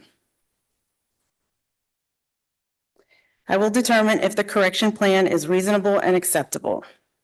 Anything that is immediately dangerous to fire and life safety will not be accepted and will be required to be corrected immediately, or the citation will be issued. An example of this is failure to keep egress free and clear or having a non-operational fire alarm system. Correction plans will be closely tracked and monitored. Upon passing inspection, the property owner will be issued a compliance letter. How do I know this strategy will work? Because it already has. 5 apartment inspections were completed so far. 2 are compliant, 3 provided a correction plan. All expressed willingness to comply. The best example of a correction plan I received The owner representative provided the following information. They told me the timeline that they needed, which was 60 days, provided a cost estimate, provided pertinent information. So they indicated that the part needed had a 40-day lead time, and then provided additional time for the installation of the lights. So as you can see, the owner representative engaged in communication with the fire district, demonstrated their intentions, and provided a timeline for resolution. In conclusion, if you provide an open line of communication, set clear expectations, and provide guidance and direction, compliance will naturally follow. End of report. Thank you, Fire Marshal. Any questions or comments from the board? I have a quick question. Your microphone, please. Fire Marshal Irving, and I don't really expect you to answer this. It's just sort of. A microphone. This question kind of preceded your tenure with MOFD, but how's St. Mary's doing? I know a couple of years ago we had, I think it was a number of false alarms, multiple responses, and they were tied in with the dormitories, I think, to some degree. Has there been some improvement? Yes, sir. New president at St. Mary's College. I've gone out and met with the president, explained the issues that we have previously had. And he directed his staff, Casey is meeting with his staff, a much better relationship, and we are seeing progress. It's not going to happen overnight, but they understand the issue. We talked to them about Zone Zero, the maps. They've also invited us to some of their meetings with their ground staff because they're getting ready to do a pretty big project to re-landscape. So we're being invited in to speak to them on that. We still have false alarms and nuisance alarms happening. I think we're seeing a decrease in some of the buildings, but Casey's done an excellent job building, that bridge and talking to them and showing them and telling them what they need to do. Delighted to hear that. Good work, and keep up the good work. Thank you. One thing I failed to mention, they also contracted with a third-party fire and life safety consultant to help with their false alarms. Oh, good. And developed a 5-year plan. So, Okay, and that appears to be showing some progress. yes. That's great news. I'm really happy to hear that. I met with the interim president when things were kind of rocky, about a year or so ago. I had a great meeting with him, but I'm glad to hear that you guys are following up and doing really well with that. It's an important part of our community. Yes. Thanks. Thank you for the report. It's great to see this report and that action's being taken. You have a plan. I just have a couple of questions too. Where do our senior facilities fit in? Are they R2s? No, our senior facilities, I don't think they meet the requirement of like a I occupancy. And the occupancies that are required to be inspected by the state mandate, we don't have. in our Not senior, jurisdiction. so that senior housing in Moraga, the two facilities there, they're not required to have inspections? I'm not familiar with the facilities, but it's probably independent living. If it was a skilled nursing or a hospital. Yeah. Chief, is that, those Yes, sir. those They don't facilities have both qualify. independent and assisted, I think. Yes, sir. They don't qualify. Or They don't. come under the state mandated. And it was something I was working on that the board had. Could come under a health related. Okay. Yeah, there's a difference between assisted living and skilled nursing. Skilled nursing would require an inspection. Okay, and we do have skilled nursing facilities, right? Moraga and Orinda? Not that I'm aware of. I think we do. We do. Okay, I'll look into it. Yeah. I'm seeing a fire captain shake his head, so you guys could talk about that. And the other one has to do with the public schools. School starts in August now. Correct. So I heard you say the inspections need to take place. I saw September on here. Why not August? I mean, giving them time to settle in and set up their classrooms and Okay, but we don't wait till the first day of school to tell them don't we inspect prior or we don't? I mean, do we, like now, there's probably still corrections that need to be made. I imagine in the schools in Moraga-Orinda, not everything is 100%. So do we just give them until next September to get these done or do you follow up with them now? I mean, some are probably very small things. I mean, but some are probably larger. Is it ongoing or? so the research that I did indicated that the problems are minor Okay. in nature. It is my intention to bring forward those unresolved violations to the superintendent and question why these are not being resolved by their staff in the school, and then carry those forward to the inspection that will begin in September. Okay. That's all I have. Anything else? Well, thank you for the report. Thank you. And so keep us informed, keep us updated how it's going. Okay. Thank you. All right, we'll move on. Public comment? Oh, yes, public comment on item 10.3. We do not have any hands raised or Okay. public comment. Okay, we'll close public comment. We have, next is item 10.4. It's an approval of First Amendment to the MOU between Moraga-Orinda Fire Protection District, Moraga-Orinda Fire Chief Officers Association to amend Section 3.C Retiree Health Savings Account provisions to provide member contributions to retirement health savings account. Staff. Good evening, directors. The item before you is to approve First Amendment to the MOU between the Fire Chief Association, allowing them to contribute $200 of their own money into the retiree health savings account. There was no cost to the district for this one. Mr. Holtzman's team negotiated with the chief officers on this, came to an agreement, and this is before you for formal approval. Okay, directors, anyone have comments? All this being thoroughly discussed, I don't have anything further to say or Yeah. questions. I just have a couple of questions to just kind of refresh my memory on this, okay? So we have an MOU between the chief officers, and so was this provision not in there to allow them to contribute? Was it just something we didn't have? Correct, It wasn't in there at all? correct. Okay. And so we're required to come back to the board because we're amending? Is that what we're doing? Yes, it has to be part of the MOU. Okay, and when the original MOU, when we agreed to the original MOU, the board, like the president signs that? Who signs that?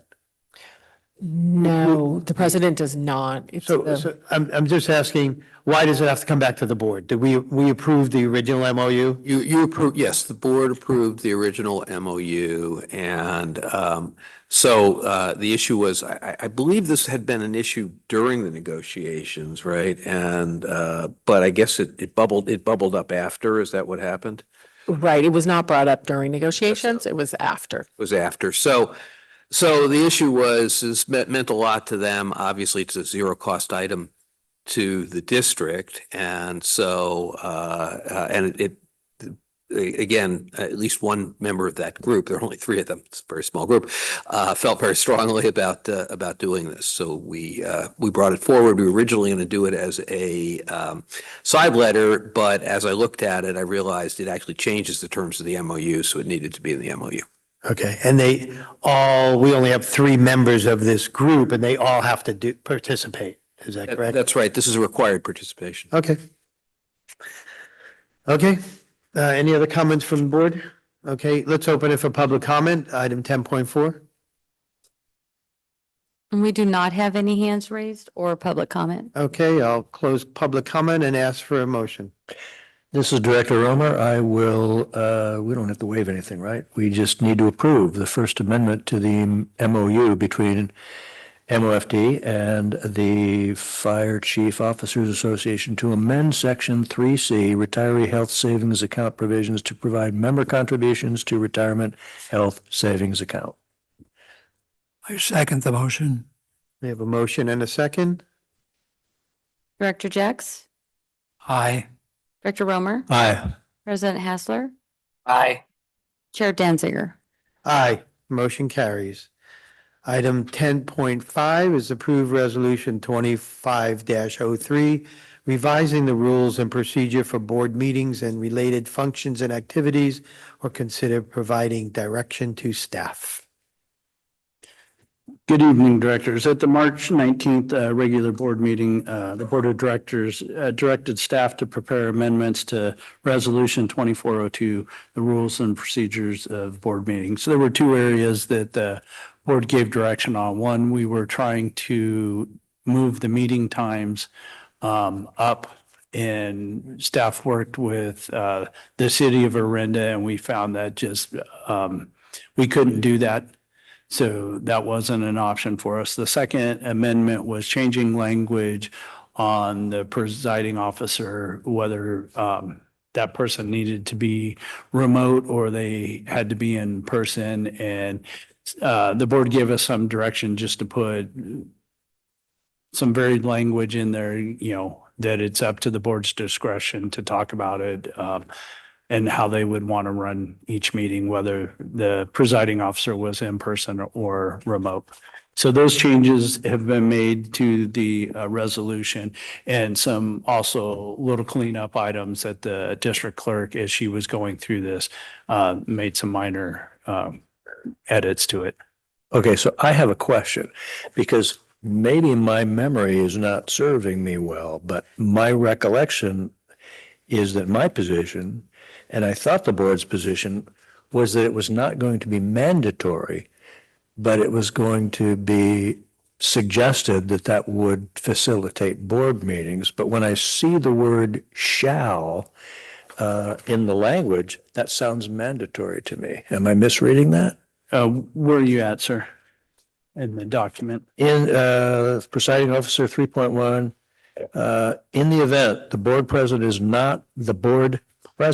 is not physically present at the primary meeting location, the board vice president shall preside over the meeting. If neither the board president nor board vice president are physically present at the primary meeting location, the board second vice president shall act as the presiding officer to serve until the physical arrival at the meeting location of the board or vice president or until adjournment. Shall in ordinary legal usage means it's mandatory. So I didn't think our direction was that it was going to be mandatory. And I may be My direction was it to be mandatory. Yeah. I do recall that. There was a difference between Director Danziger and I. And I thought the board's direction was it's highly advisable. And I suggested it. And when I was the board president, not physically present, I turned it over and I told the vice president in advance that I was more comfortable. But I didn't think that was mandatory. And I thought that was the board's discretion. I could be wrong about that. I thought, but I could be wrong as well, that ultimately the compromise that was reached was recognizing that since we now have two vice presidents, that it just makes a lot of sense to be the president, then the vice president, and then the second vice president. Of course, you don't go beyond that because you wouldn't have a quorum if you didn't have one of those three people in the room. But I could be wrong as well. I could be misremembering. No, my only question is the use of the word shall. And that sounds mandatory. Yeah, well, I think that was. Doesn't give discretion based upon whatever's going on at that particular board meeting for the board to decide, hey, maybe it's advisable, but we're going to adopt some other procedures. Well, in any event, since it hasn't been adopted, you have the opportunity now to amend it if you like, because obviously it's up now. So you could make it may, and that's obviously up to the board. I would move that we substitute the word shall in both of those places with may. Okay. Well, Is there a second? well, Well, we have, okay, what's the proper procedure? 'Cause I support the way it's written, so. Yep. You have a, yes, you have a motion for an amendment. So the question would be, is there a second to that motion first? And then you would debate the amendment and then you would debate the motion. Okay. We have a motion on the floor to amend the statement from shall to may. Correct. Okay. Do I have a second? Going Can once? we ask a question first? Can we ask a question first before, or do we have to wait? Yeah. Yes. Isn't, is what we're trying to do is we don't have a policy at all right now, so we're trying to put a policy in place? Because it seems like to me the policy right now is already a can. And maybe we were thinking about putting a policy in place that says should, so there's more direction around. But I don't know. That's where I thought we were last month, is there was a policy. So it wasn't like every meeting where we came and we said, oh, the president's not here. Should it be the second, or should the president be doing it? It's just, this is a policy. And I'm just trying to figure out what we were thinking. There's not currently a policy. Is that correct? That's correct. That's correct. It's not in our rules and procedures right now. That's correct. I think originally, board member Danziger had suggested that we have a policy, and that's how we started down this road. It has gone, back and forth in a variety of forms. I thought what we wrote here was our last understanding of our informal direction to staff. But again, that's just informal direction. So you're completely free to do whatever you guys think in terms of amending it. Yeah. Okay. I'm just going to say, I guess my thought was more along Chair Danzinger's line of thinking, is that we were trying to put a policy in place that gave us more certainty as to what happened. Kind of, here's the chain and here's what happens when the president's not there, or the vice president, second vice president. That's what I thought the purpose of it was. So if I can clarify, Greg, you basically are in support of the idea that this should be essentially mandatory. I guess. I mean, it sounds draconian to say mandatory, but I guess I'm in support of that. We have a policy, right? Otherwise, I don't think we need a policy. Yeah, I get it. Okay, well then I'm guessing that, looking at Director Jacks, we don't have a second, and it's not going to, the motion to amend is going to fail for lack of a second. I don't see that. I'm not going to lose any tears over this one. If Director Denzinger feels strongly and the rest of the board wants to go along with it, then okay. So the motion fails. My motion. All right, so the motion does fail for lack of a second. So okay. So before we move on to another motion, I just wanted to address the we had tried to change the meeting time, and this room isn't available. So just my question is, it seemed the board was interested in changing the meeting time to an earlier time. First of all, I know we're doing Zoom and we have everything set up here. I know we've looked in the past, but maybe we can take a look to see if there's other places. I don't know if there is to have the meeting. I don't know if they're set up like this place. So I'm seeing probably not. Is that? That is correct. And what if we didn't do meetings on Zoom? It's not mandatory to do Zoom, and some places don't. That is correct. If we didn't do Zoom, I'm not saying we do that to anybody, but I just want to ask the question. If we didn't do Zoom, could we have a meeting anywhere we wanted? We would have to find the locations. Yeah. And correct. Okay.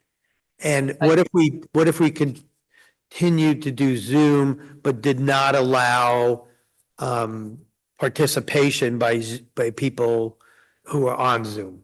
The issues in some of the other locations was the availability of the internet. Okay. Okay. So yeah.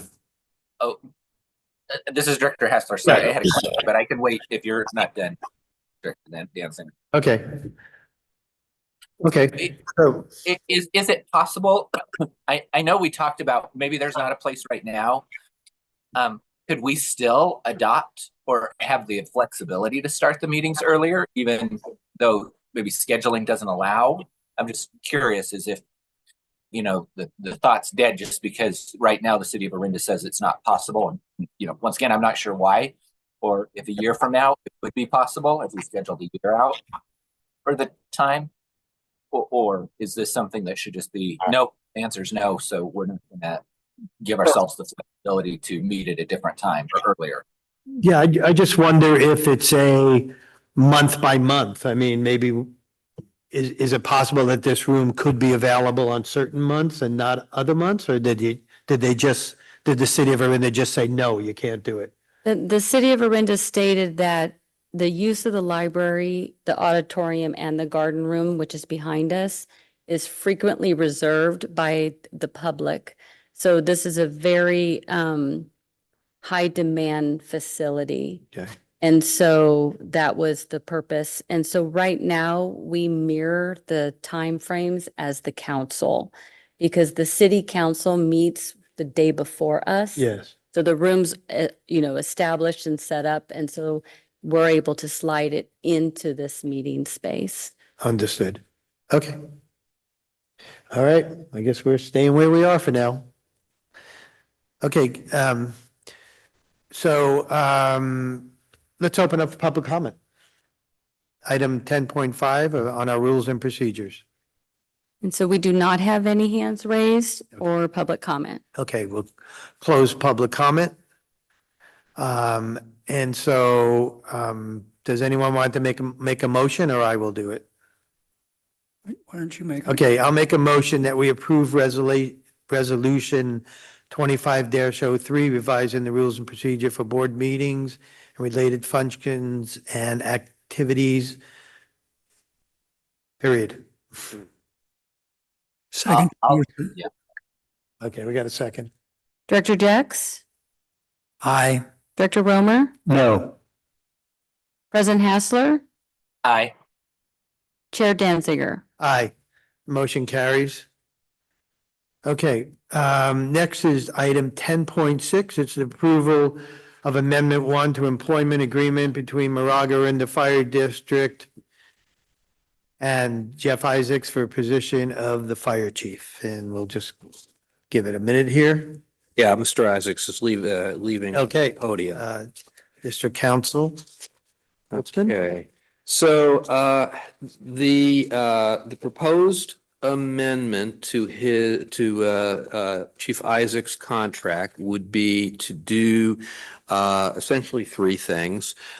Thing one would be to remove the interim title to give him the title of fire chief. Thing two would be to extend the contract until June 30th of 2026. And sorry, I get my years mixed up. And then finally, to give him the same raise as all the other employees of the district, which would be 5% on June. It'd be July 1 of this year. Okay. Well, thank you. Any questions for council here? Any directors have any questions? I know we've discussed this in the past. Not hearing any. Can we open this up for public? I'm checking. We do not have any hands raised and we do not have any in-person public comment. Okay, I'll close public comment. I'll ask for a motion. I move we approve the amendment to employment agreement. This is Director Romer, I'll second. Director Jex? Aye. Director Romer? Aye. President Hassler? Aye. Chair Danziger? Aye. Yeah. You, yes, recover the chief. Should we all be like really sad when we bring him in or something? Yeah. Should we punk him?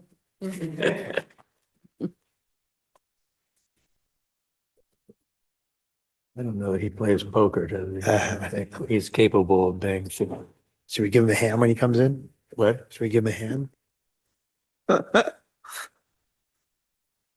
Okay, Is that the? Okay, that's. we're waiting for the fire chief to come back in right now. Ladies and gentlemen, it's a lot of suspense here. He's talking us. He took off.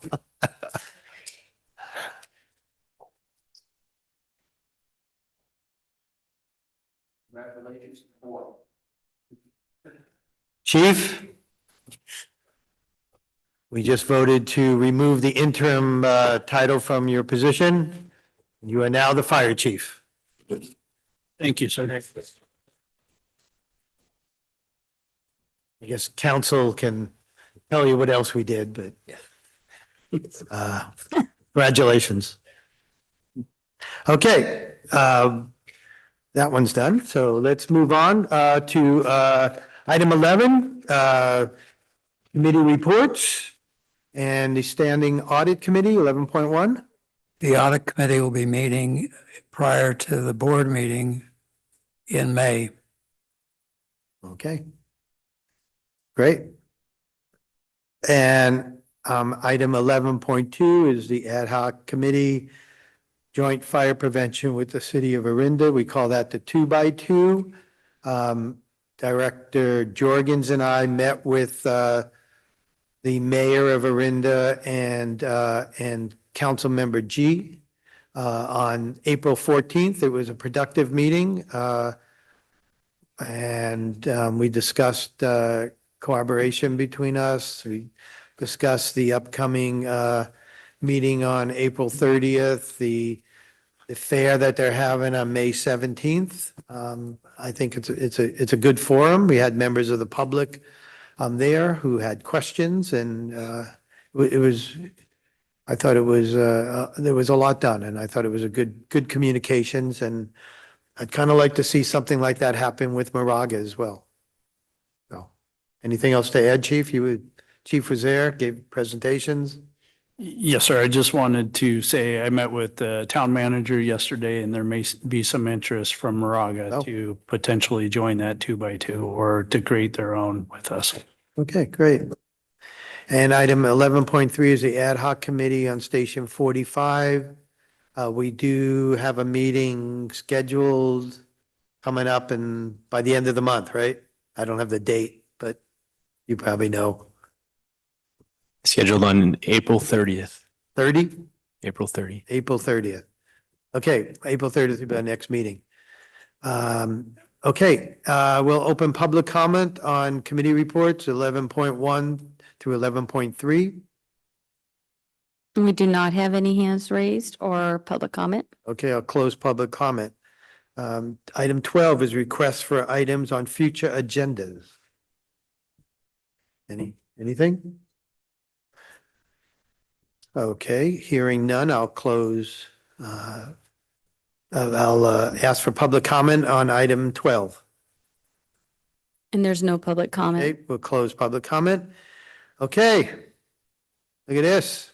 Number 13, adjournment. Can I have a motion? I move we adjourn. I second. Director Jex? Aye. Director Romer? Aye. President Hassler? Hi. Chair Danziger? Aye. Time is 9:01. Thank you, Greg. All right. Dang it.